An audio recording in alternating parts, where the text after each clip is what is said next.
Subscribe saar halkan si aad u hesho muuqaal walba oo aan halkan soo gelino. Mahadsanid. Waxaan arkay dad badan oo ku socda mugdigaas kadibna waan aaday si aan u arko wax halkaas ka socda. Waxaan arkay dab ka baxaya halkaas iyo caruur oynaysa iyo dad meesha jooga.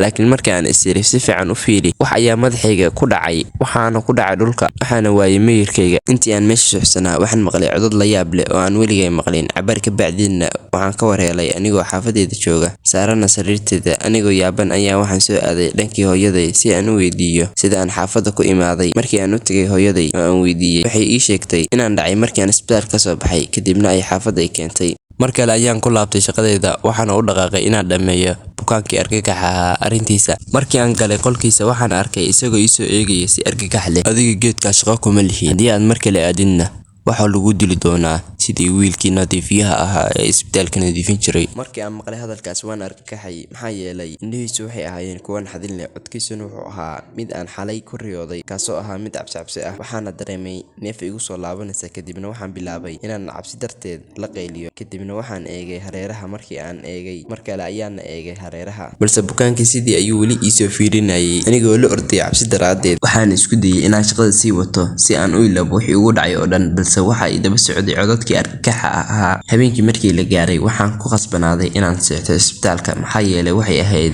saacad waqti dambe.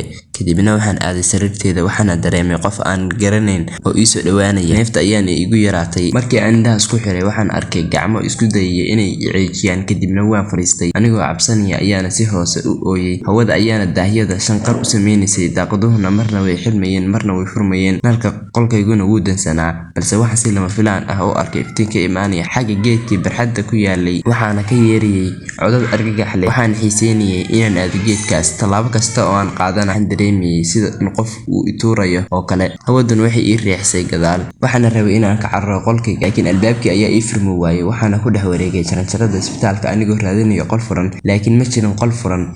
Waxaana dareemay qalbi jab, waana ooyay. Intaas kadib waxaa imaad agagaarka geedka, waxaana bilaabay inaan maqlo codad argagax leh kaas oo ka imaanaya geedka hoostiisa. Sidoo kale qof meed ah ayaa meesha yaalay. Qofka meedka ahna waxaa ka daadanayay dhiig. Dad ayaana kor taagnaa, waxayna ka cabayeen dhiig. Muusig ayaana meesha ka baxayay aad buuna u dheeraa. Dhawaqyo aan garanayn ayaana i daba socday. Qof ayaana isla markiiba dhulka igu tuuray kadibna i ceejiyay. Gaari iftiinkiis ayaan ka imaanayay dhanka albaabka weyn ee isbitaalka. Qofkii qoortii ahayay ayaa igu jiiday dhulka. Waxaana gaaray heer aan u malayo in aan meed ahay oo aan dhiman rabo. Aniguna wax kale ma aanan arkayn oo ah in meeshu tahay mugdi. Intii aan hurday waxaan maqlay bukaankii oo ku celcelinayay hal eray oo ahaa argudasho. Kadibna waxaan arkay jinniyo wareegaya, balse aanan la fahmi karin wejiyadooda. Kadibna waxaan ka kacay hurdada anigoo ku jira qolkayga, waxaana ku fadhiyay sariirteeda nus saac. Waxaan isku dayay inaan fahmo wixii dhacay oo dhan. Waxaan go'aansaday inaan soo aruuriyo dhammaan xogtaas bukaankaas qarsoodiga ah iyo geedkaas barxadda ku yaal. Waxaan u tagay dhakhtarkii igu horreeyay, waxaana weydiiyay xaaladda bukaankaas uu gacanta ku hayay.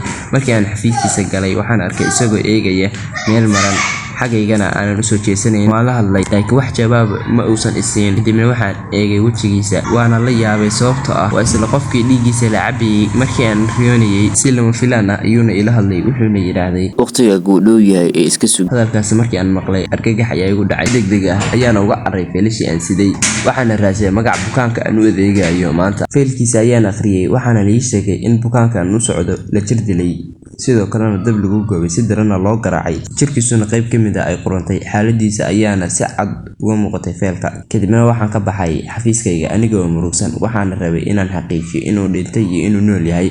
Waxaana maqlay codad argagax leh oo ka imaanaya qolka bukaanka, laakiin ma aanan awoodin inaan galo qolkiisa ilaa amar la i siiyo. Balse waxaan maqlay agaasimaha isbitaalka oo igu dhahaya u tag bukaankaas. Markii aan galay qolka, iridda ayaan isku dhejiyay anigoo cabsi la ooynaya. Waxaana arkay meydad dhiig badan ka socdo oo derbiga ku dhegan, wejiyadoodana aan la garanayn. Ninkii ayaana wuxuu soo aaday dhankayga isagoo wata mindidii ayuuna kor u taagay, wuxuuna igu yiraahday waxaa la joogaa waqti aan ku dili lahaa, haddana waan ku dilayaa. Jirkaaguna wuxuu qurmi doonaa toddobaadyo, waxaana saari doonaa halkaas. Wuxuuna farta ku fiiqay meyd wejigiisa aan la aqoon, wuxuuna yidhi kani waa meydka adeerkay, gacanteeda ayaan ku dilay.